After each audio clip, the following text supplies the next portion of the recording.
Arratsaldeon berriz ere. Beno, hemen gaude berriro. Aquí estamos otra vez y si os parece nos pondremos manos a la obra sin perder más tiempo. De hecho, hemos dejado para esta tarde la multiculturalidad y la diversidad intergeneracional. Además, tendremos una mesa redonda donde descubriremos qué están haciendo las instituciones para promover un empleo más plural en una sociedad avanzada y cohesionada. No olvidemos que ese es el lema de este congreso. Al inicio del congreso, al porqué de elegir la diversidad en el empleo. Recordamos que era por una cuestión de justicia, de igualdad de oportunidades en el mercado laboral y por otra de necesidad. Es el caso que nos va a ocupar ahora. Necesitamos a las personas migrantes para responder a una sociedad con bajos índices de natalidad y una mano de obra cada vez más envejecida y poder garantizar una población activa que pueda dar respuesta a las necesidades del mercado laboral. La diversidad cultural enriquece nuestras sociedades, nuestras empresas, pero al mismo tiempo da complejidad al mercado laboral. De hecho, en la Estrategia Vasca de Empleo para 2030 ya se advierte del riesgo de que las personas migradas no se integren adecuadamente en el mercado laboral y en nuestra sociedad. También se señala que tendremos que hacer esfuerzos para integrar a las personas migradas y para integrarlas culturalmente, garantizando su integración y convivencia en una sociedad plural. Para profundizar en este reto tenemos a un experto internacional con nosotros. Espero que no se hayan olvidado de los traductores simultáneos. Los tienen todos y todas, ¿verdad?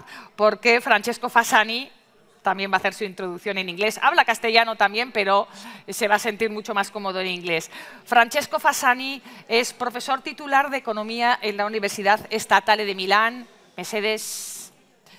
Sus principales áreas de investigación son la economía laboral, la microeconometría aplicada y la economía de la migración y la delincuencia. Ha actuado como consultor sobre cuestiones de migración para importantes organizaciones internacionales como la Comisión Europea y el Parlamento Europeo, entre otras. Francesco, cuando quieras.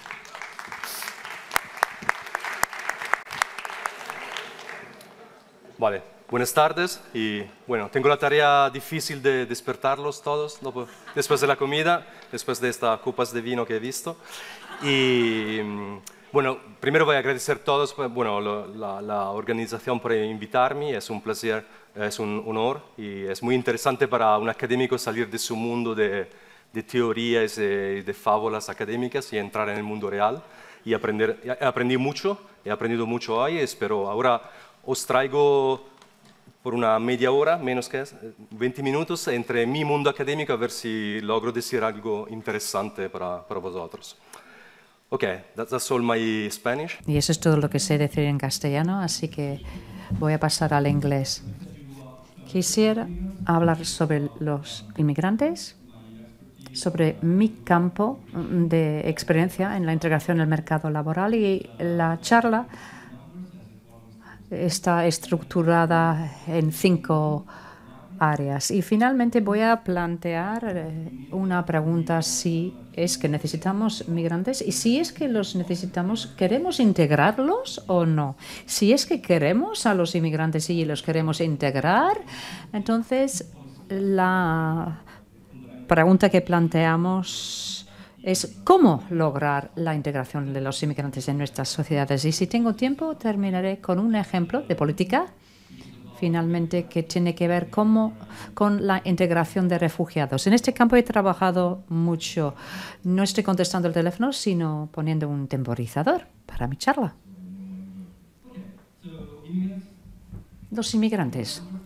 Unas cifras quizá que saben mejor que nosotros. España ha experimentado un aumento rápido en la inmigración que ha iniciado desde unos niveles muy bajos, al igual que Italia. Ambos países tenían inicialmente bajos niveles de inmigrantes y España ha crecido mucho más que Italia. Está muy por encima de la media de inmigrantes en la Unión Europea. Es decir, muchos inmigrantes con un rápido aumento en su número y mucha variación también. El País Vasco representan el 12% de la población, en Cataluña el 25%. Grandes diferencias dentro de España. Grandes cantidades y problemas persistentes de integración. Estos son desfases de integración. Aquí vemos la diferencia entre la población inmigrante y la población nativa. Y aquí vemos las tendencias en las tasas de empleo en los últimos 20 años. La línea amarilla son los inmigrantes, no únicamente los inmigrantes de la Unión Europea, y vemos un nivel de paro el doble que el nivel de las personas nativas. Así que vemos la misma tendencia, pero a un nivel mucho mayor en cuanto a nivel de paro. Esos son uno de los desafíos. En cuanto a los salarios, este es un estudio del Banco de Italia donde se muestra que España, que está en color morado, por cierto, estos son desfases en los salarios y aquí lo que vemos es que los salarios son muy diferentes entre la población migrante y la población local, alrededor de un 30% de diferencia. En otros países como Alemania, Francia y Holanda, que son países tradicionales de inmigrantes, este desfase es menor, esta brecha es menor. Y si realizamos un análisis de regresión, es decir, comparando los migrantes y los nativos con la misma edad, la misma educación y las mismas características, esta brecha se encoge un poco, pero aún así alcanza el 25%. Así que hay estas grandes brechas. Esto es el desafío para cualquier política. Así que en cuanto a la primera pregunta, ¿necesitamos mano de obra inmigrante o no? Y aquí tenemos unos dilemas. Y voy a resumir el debate básico en Europa en general. Es que por un lado hay un sentimiento de que los inmigrantes quitan los trabajos de nuestros trabajadores, entre comillas, pero por otro lado necesitamos a los inmigrantes a llenar los puestos de trabajo poco deseables para contrarrestar la población que va envejeciéndose. Es como una especie de situación esquizofrénica que tenemos en todas nuestras sociedades y eso se debe a lo que nosotros llamamos el bulto de la falacia de la mano de obra, el lump of labor fallacy. Eso es lo que nosotros intentamos como una especie de equipo de fútbol donde hay un número de jugadores determinados y la persona que llega a ocupar un puesto tiene que estar robando ese puesto a otra persona. Eso es aplicable al deporte. Y quizá los que apoyan esa teoría comprenden más del fútbol que de la economía, porque no es cierto en la economía. El número de puestos de trabajo no es un número fijo y es más, la economía puede ajustarse y más trabajadores promociona una economía más grande y más puestos de trabajo. Y si no estás convencido, pensamos, por ejemplo, la situación de las mujeres. Las mujeres llegan al mercado de empleo en las últimas décadas. Y nadie cree que las mujeres hayan robado los puestos de trabajo de los hombres. Y de la misma manera, cuando pensamos en una sociedad envejecida, que son las sociedades en las que habrá cada vez menos trabajadores, eso es una buena noticia. Si hay menos trabajadores, hay más trabajos y trabajos mejor remunerados, pero no es así.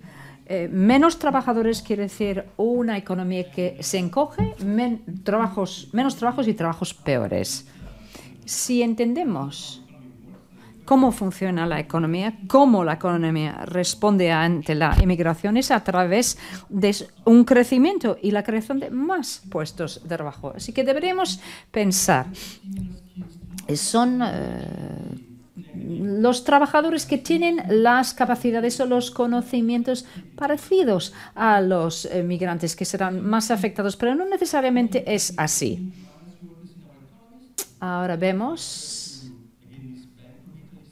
de nuevo un estudio del Banco de Italia que muestra la tasa de crecimiento del empleo en los últimos 20 años. En España, la barra en azul es la aportación de la mano de obra extranjera y en naranja la aportación de la mano de obra nativa. Y según este gráfico, todo el crecimiento en el empleo en España lo ha impulsado el crecimiento en el empleo de los migrantes. En Italia, la barra naranja es incluso en cifras negativas, así que hay cada vez menos trabajadores italianos trabajando. Así, de no haber migrantes, habríamos tenido un descenso económico en los últimos 20 años. Allí vemos la Casa de Italia. Estamos envejeciendo con mayor velocidad que España. La zona oscura es la población nativa, la zona más clara es la población migrante. Así que Italia, con la ausencia de migrantes, habría tenido una reducción de su población. En España la situación es más equilibrada. Así que el aumento en el crecimiento de España en los últimos 20 años, el 50% es debido a los migrantes y el otro 50% a la población nativa. Aquí vemos distintos escenarios. Se espera que con ese nivel de inmigración España crezca en los próximos 10 años en un 3%. Pero de cerrar las puertas a la migración, en todos los países experimentaríamos un declive importante en el crecimiento económico, porque somos una sociedad envejecida. Si necesitamos migrantes, y parece que sí, la pregunta es, ¿queremos que se integren o no? Y aquí me voy a referir a un estudio que yo preparé para el Parlamento Europeo el año pasado, en el que doy un repaso a 160 estudios en economía, ciencia política, sociología y otras disciplinas para evaluar cuantitativa las distintas políticas de integración dirigidas hacia la comunidad migrante. Voy a definir lo que es la integración, para empezar, y luego hablaremos de lo que es la integración.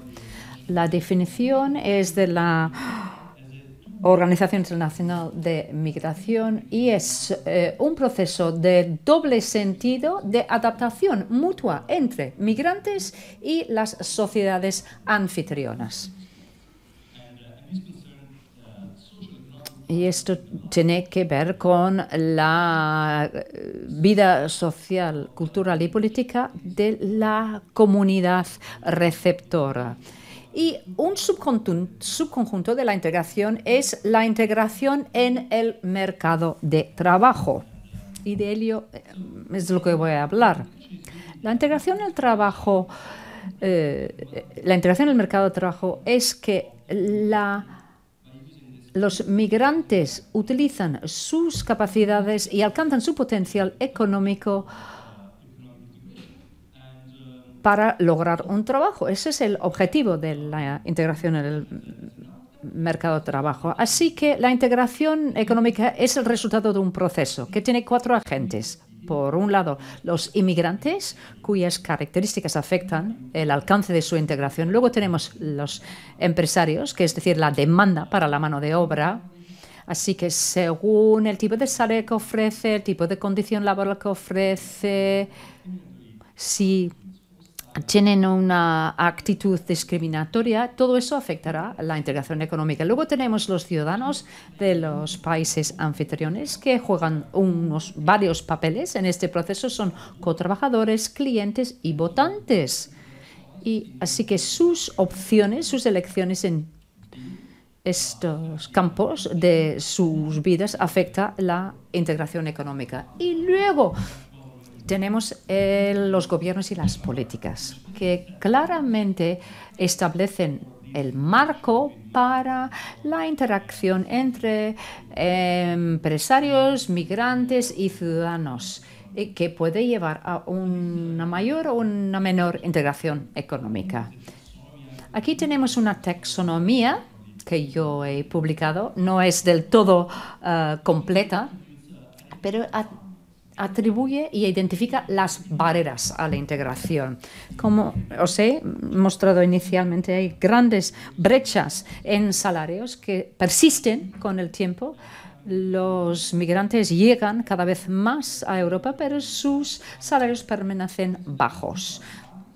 Y su nivel de empleo también es menor que los nativos. ¿Cuáles son esas barreras? Algunas tienen que ver con las características de los migrantes, si hablan la lengua, el tipo de formación que tiene, el tipo de conocimiento o redes que tienen o la comprensión de la sociedad anfitriona. También tiene que ver con las elecciones de los migrantes, es decir, dónde viven, dónde se ubican en el país. Eso determina el nivel de oportunidades de mercado a los que están expuestos. Y luego tenemos las actitudes de los empleadores y de los ciudadanos, es decir, las diferencias en poder entre el empresario y el trabajador migrante, el nivel de discriminación presente en la sociedad. Eso, por supuesto, afecta a la migración. Y luego tenemos las políticas del país anfitrión,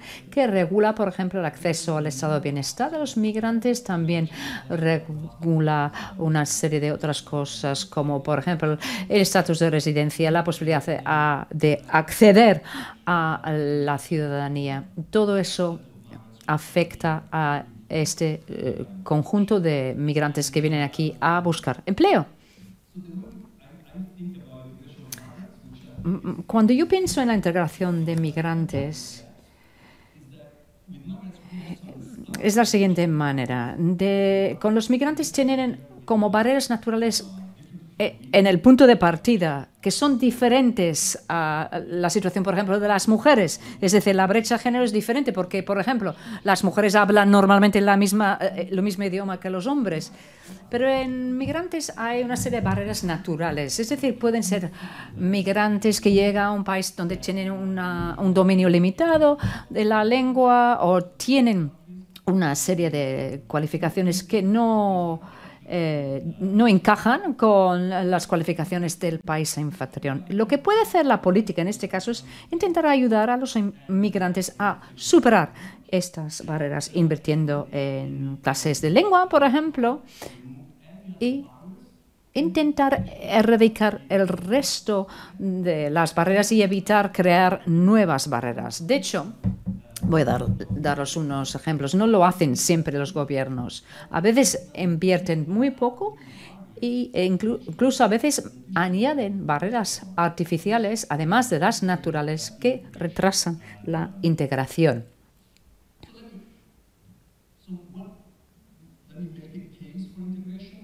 Voy a plantear las ventajas de la migración. Si nosotros queremos cerrar la brecha, las diferencias, unos argumentos que podemos utilizar es la cuestión de la eficiencia. Tenemos trabajadores y dejar a esos trabajadores simplemente fuera del mercado o mantener a esos trabajadores en el paro o en trabajos que no reflejan sus capacidades es un desprecio del capital humano y del potencial de ello. Vamos a pensar en los migrantes integrados pueden invertir en sus países de acogida, pueden abrir negocios y también para el país anfitrión, pues la integración de los migrantes lleva a más trabajo, más crecimiento económico, más impuestos y más aportaciones. Y además, con más integración hay posiblemente menos problemas sociales relacionados con los migrantes, como por ejemplo la delincuencia, menos votos hacia los partidos populistas también. Así que esto es la parte positiva para apoyar la migración. Y estoy hablando ante políticos y estoy a la vez haciendo sugerencias políticas, así que estoy un poco nervioso. Bueno, luego otros argumentos basados en la bibliografía lo he resumido en 4 sugerencias para la política. En primer lugar, invertir en la integración. Eso se ha dicho muchas veces hoy. Si no invertimos en la diversidad, no van a desaparecer las barreras. Tenemos que ser proactivos si queremos que desaparezcan estas barreras. Hay que invertir, por lo tanto, y de hacerlo, hay que hacerlo de forma inmediata, en cuanto lleguen los migrantes. Hay muchas pruebas que demuestran que hay un momento de oportunidad. Es decir, de la misma manera que invertimos en la educación de los niños cuando son pequeños, tenemos que invertir en los inmigrantes, invirtiendo en ellos nada más llegar, para intentar integrarlos. ¿Por qué? Porque es más efectivo y también porque hay efectos de cicatriz. Es decir, si uno es expuesto a un choque negativo, una barrera a la hora de entrar en el mercado laboral, eso es una cicatriz que impide tu integración. Al gastar al principio, se gasta menos también. Si invertimos al principio, en el momento en que lleguen los inmigrantes, les ayudamos rápidamente a encontrar un trabajo, a integrarse, a formar una familia. Y si gastamos, entonces vamos a gastar menos que si esto llega más tarde y esta población inmigrante termina dependiendo del estado de bienestar. Así que hay que invertir en la inmigración pronto, no crear barreras adicionales. Esas barreras naturales, por ejemplo, la falta de dominio de la lengua, la falta de formación. Pero también hay barreras políticas. Como políticos, mi sugerencia hacia vosotros es pensar en por qué existen estas barreras. Algunas son legítimas. Así que tenemos que utilizar nuestros criterios para distinguir entre las personas que son elegibles, es decir, los refugiados, y las personas que no. Eso es un criterio para diferenciar que tiene sentido y es útil, pero luego hay muchas medidas que intentan crear incentivos para la integración. Por ejemplo, la ley sobre la naturalización. La mayoría de los países ofrecen la ciudadanía a los migrantes y cumplen una serie de requisitos. Y unos requisitos es esperar. Tienes que estar aquí y tienes que demostrar que has estado aquí 10 años, 15 años o 20 años, lo que sea. Si has estado aquí durante ese tiempo, te damos la ciudadanía. Luego hay otros requisitos, por ejemplo, tienes que aprobar un examen cultural, tienes que carecer de un historial delincuente. Estos son requisitos que dan incentivos a los migrantes a aprender la lengua, a encontrar un trabajo, a no cometer delitos.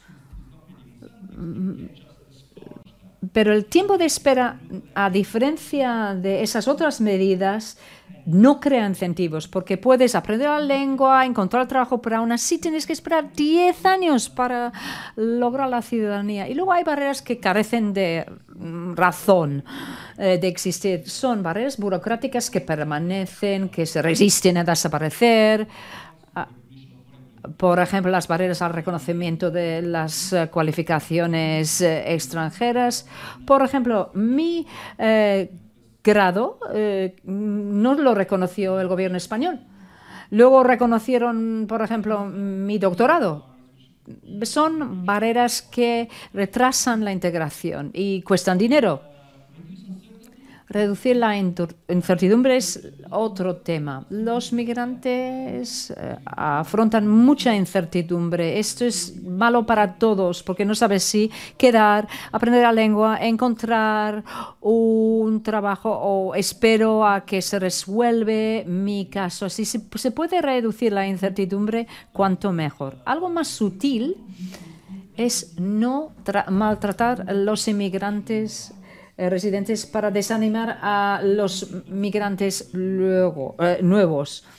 A menudo los políticos piensan en la política migratoria como una medida de disuasión. Es decir, hay inmigrantes ya en mi país, pero si les trato demasiado bien me va a invadir el resto del mundo. Y no es así. No funciona como un mecanismo disuasorio para migrantes del futuro, porque estás dañando a los ya establecidos, esperando para disuadir más migrantes del extranjero. Les voy a mostrar este estatus de refugiados rápidamente, porque soy consciente del tiempo. Porque los migrantes se han enfrentado a muchas barreras y además se han enfrentado al trauma, han perdido su riqueza, han tenido que dejar y abandonar su país de origen y acaban viviendo en países donde no querían vivir, no conocen a nadie.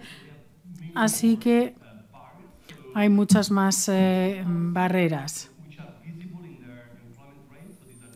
Y estos son los datos del mercado laboral. Los refugiados tienen menos empleo y muchísimo más desempleo. Y los migrantes tienen una situación peor que los nativos y los refugiados aún peor. Por supuesto, debido a este trauma y esta experiencia de migración forzada. Así que la política tiene que eliminar esos obstáculos contra los que se enfrentan. Y en la mayor parte de los países europeos hay limitaciones. Por ejemplo, cuando solicitas asilo, legalmente no puedes trabajar durante un periodo de tiempo legalmente. No se permite. Es muy distinto a decir, eres un refugiado, has experimentado trauma de violencia y necesitas tiempo para recuperarte, te damos apoyo y luego buscas un trabajo. No, es distinto. Les decimos, no puedes trabajar durante 6 meses o 12 meses como en el Reino Unido. España creo que son 6 meses. ¿Y cuál es el efecto de decirle a estas personas que no pueden trabajar? Bueno, les está dañando, les estás causando heridas y esto es lo que hemos estudiado. Así que estos solicitantes de asilo luego tienen menor participación, más desempleo y tienen una situación peor que si pudiesen buscar un trabajo. Y lo que se hace finalmente es empujarles al sistema de bienestar y permanecen ahí. Y además también hay una literatura en la psicología que dice que la forma de recuperarse del trauma es que si mantienes a los refugiados fuera del mercado laboral, no encuentran un propósito de vida en esta sociedad y acaban en una situación aún peor a nivel de salud mental. Así que se les va hiriendo. ¿Pero por qué hacemos esto? Y vuelvo al tema del que hablaba anteriormente. Vamos a preguntarle a David Cameron, y esto es un discurso que hizo en el año 2013 en el que dice, sí, que es malo, es difícil decirle a alguien que solicita asilo, decirle que no puede trabajar mientras se hace el procesamiento del papeleo, pero creo que es la decisión adecuada, porque si le decimos que puede trabajar, crearemos otro factor llamada, otro elemento llamada. Así que David Cameron dice, vale, no les permitimos trabajar, que es malo para ellos, con la esperanza de que esto disuada a otras personas de venir. Y la evidencia es que al hacer esto les dañas en su integración de forma permanente. ¿Y qué ocurre si se combine una prohibición de empleo de 12 meses, así como una política de dispersión, donde coges a los solicitantes de asilo y les sitúas en los lugares peores en el Reino Unido, donde hay vivienda pública de baja calidad para poder ahorrar costes? ¿Por qué hablo de Reino Unido? Porque he estudiado esta situación y he trabajado allí durante muchos años. Así que si combinamos estas dos medidas políticas, ¿cuál es el resultado? Bueno, esto parece una receta para el desastre y de una forma permanente se les hace daño en la integración en el mercado laboral, se aumenta la propensidad de cometer crímenes porque no puedes trabajar de forma legal y así generas hostilidad entre los votantes. Y así conseguimos a más gente votando por el Brexit y que va hacia la derecha. Así que este es el coste. Y me gustaría concluir con una última transparencia que sería un resumen de mi enfoque y por qué creo que este enfoque no es adecuado. En primer lugar, porque estas son las conclusiones a las que llegas después de leer la literatura. Hay que invertir en integración y hacerlo de forma inmediata después de la llegada y no estar intentando ahorrar en costes de vivienda a corto plazo, porque si haces esto, luego vas a llevar a estos refugiados a zonas donde no hay empleo, hay crimen y hay otros problemas sociales. Así que no queremos hacer esto. Estás ahorrando a corto plazo, pero lo vas a pagar a largo plazo. Tampoco quieres crear elementos de integración o barreras de integración adicionales. ¿Por qué estás poniendo límites a personas para las que ya es difícil encontrar un empleo? ¿Por qué estás haciendo más difícil esa integración? Además, no reduces la incertidumbre, porque estos solicitantes de asilo están en un limbo legal y mientras esperan a su estatus de refugiados no pueden buscar un puesto de trabajo, no se pueden integrar en la comunidad y simplemente esperan. Y una vez más, a nivel de salud mental, es lo peor que les puedes hacer. Y la cuarta lección es no maltratar a los inmigrantes residentes para disuadir las nuevas llegadas. No hay que dañar a estos solicitantes de asilo con la esperanza, como dijo David Cameron, de disuadir a solicitantes futuros. Muchísimas gracias.